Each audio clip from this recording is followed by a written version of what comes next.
धरती पर मनुष्य का जन्म कैसे हुआ। बहुत पहले की बात है, जब इस धरती पर केवल पेड़ पौधे, जानवर और नदियाँ ही थी। उस वक्त यहाँ कोई इंसान नहीं था। पूरी धरती एकदम सुनसान सी लगती थी। तब प्रकृति माता ने सोचा, इस धरती पर कोई ऐसा जीवन होना चाहिए जो सोच सके, समझ सके और इस दुनिया को संवार सके। फिर उन्होंने अपनी मिट्टी से एक छोटी सी मूर्ति बनाई जो बिल्कुल इंसान जैसी थी। फिर उसने अपनी जीवन की सांस उस मूर्ति में फूंकी। जैसे ही जीवन की सांस उस मिट्टी की मूर्ति में गई, वो मूर्ति जिंदा हो गई। यही था पहला मनुष्य। पहला मनुष्य अपने दिमाग और बुद्धि की मदद से पेड़ लगाना, आग लगाना और अपने जीवन को आसान बनाना सीखने लगा। धीरे धीरे और मनुष्य धरती पर आए और इसी से मानव जाति की शुरुआत हुई। आज हम सब उसी मानव की संतान हैं। पहले मनुष्य के जिंदा होने के बाद उसने अपने आसपास की दुनिया को समझना शुरू किया। उसने देखा कि पेड़ फल देते हैं, नदियाँ बहती है और जानवर अपने अपने तरीके से जीते हैं।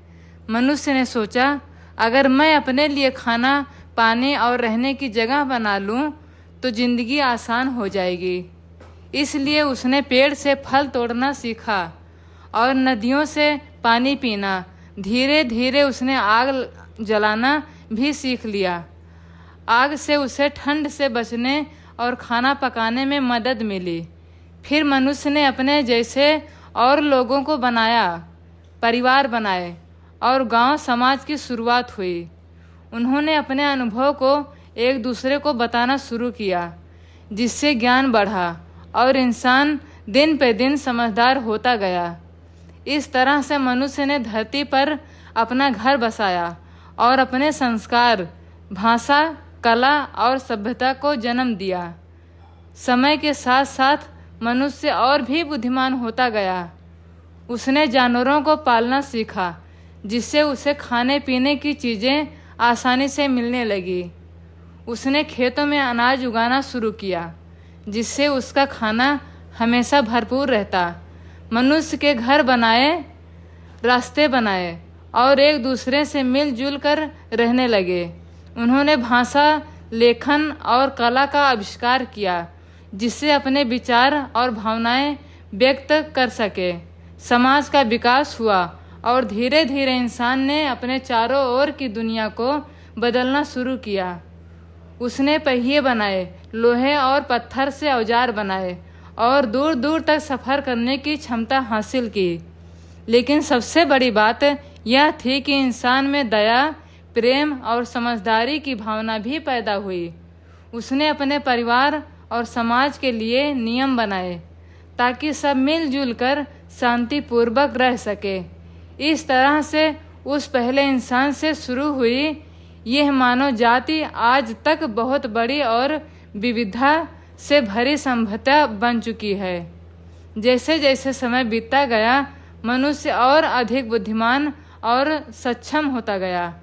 उसने नदियों के किनारे नगर बसाए, मिट्टी के घरों से शुरू होकर ऊंची इमारतों तक का सफ़र तय किया। अब वह केवल जीवन जीने के लिए नहीं, बल्कि उसे बेहतर बनाने के लिए काम करने लगा।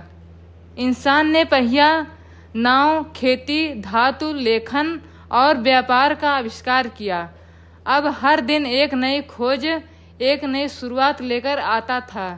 लेकिन जैसे जैसे उसने तरक्की की, वैसे वैसे उसका लालच भी बढ़ने लगा। उसने जंगल काटे, नदियाँ दूषित की और धरती की गोद को नुकसान पहुँचाने लगा। प्रकृति जो कभी उसकी माँ थी, अब चुपचाप सब कुछ देख रही थी। वह उदास थी, क्योंकि इंसान ने उसकी मर्यादा को भूलकर केवल अपने लाभ की चिंता की। अब समय था कि मनुष्य यह समझे, प्रगति जरूरी है, लेकिन प्रकृति से संतुलन बनाए रखना उससे भी ज़्यादा जरूरी है।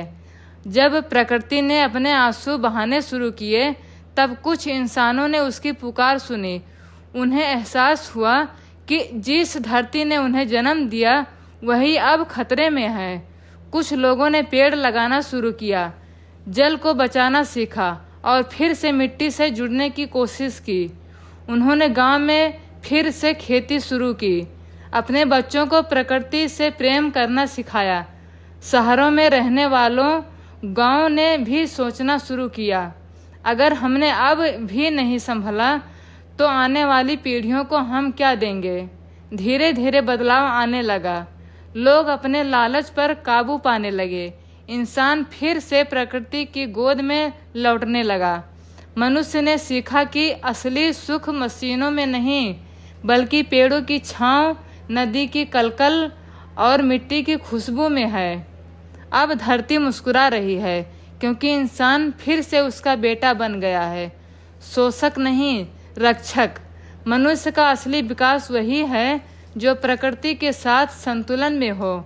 हम सबको मिलकर अपनी धरती माँ को बचाना है, तभी हमारा अस्तित्व बच पाएगा।